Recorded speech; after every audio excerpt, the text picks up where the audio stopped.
రామాయణం అంటే కేవలం రాముడు రావణుడికి మధ్య యుద్ధం మాత్రమే కాదు. అందులో మన జీవితాలకు అవసరమైన ఎన్నో పాఠాలు ఉన్నాయి. అంతేకాదు మనల్ని ఆశ్చర్యపరిచే చాలా విషయాలు కూడా ఉన్నాయి. అవి ఏంటి ఇప్పుడు మనం తెలుసుకుందాం. రఘుకులానికి చెందిన వశిష్ఠ మహారాజు శ్రీరాముడికి రామ అనే నామకరణం చేసినట్లు పురాణాలు చెబుతున్నాయి. విష్ణు సహస్రనామం ప్రకారం శ్రీ మహావిష్ణువుకు 1000 పేర్లు ఉండగా అందులో రామ అనే పేరు 394వది. రాముడికే కాదు ఆయన సోదరులైనటువంటి భరతుడు, శత్రుఘ్నుడు, లక్ష్మణుడికి కూడా వశిష్ఠ మహర్షి నామకరణం చేశారట. రామాయణంలో శ్రీరాముడికి శాంత అనే సోదరు ఉంది.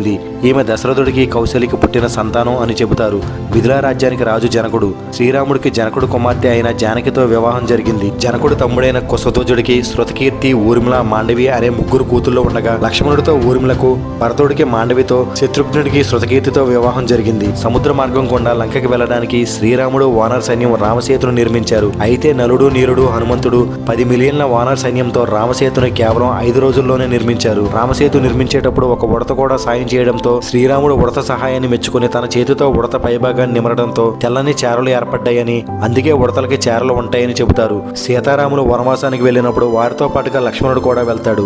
అయితే సీతారాములకు అనుక్షణం కాపలాగా ఉండాలని భావించి 14 సంవత్సరాలు తనకు నిద్రపోకుండా వరాన్ని ప్రసాదించమని నిద్రాదేవిని ప్రార్థించగా నిద్రాదేవి దానికి అంగీకరించి లక్ష్మణుడి నిద్రని అతని భార్య అయిన ఊర్మిళకి ఇస్తుంది. అందుకే రామాయణంలో ఊర్మిళ 14 సంవత్సరాలు నిద్రలోనే ఉంటుంది. సీతారాములకు లవకుశులు, ఊర్మిళ లక్ష్మణులకు అగంధ, చంద్రకేతులు, మాండవి భరతులకు పుష్కరులు, తక్షుడు, శృతకీర్తి, శత్రుఘ్నులకు సుబాహువు, శత్రుఘాతకుడు అనేవారు జన్మించారు. శ్రీరాముడు అయోధ్యని 11,000 సంవత్సరాలు పాలించాడు.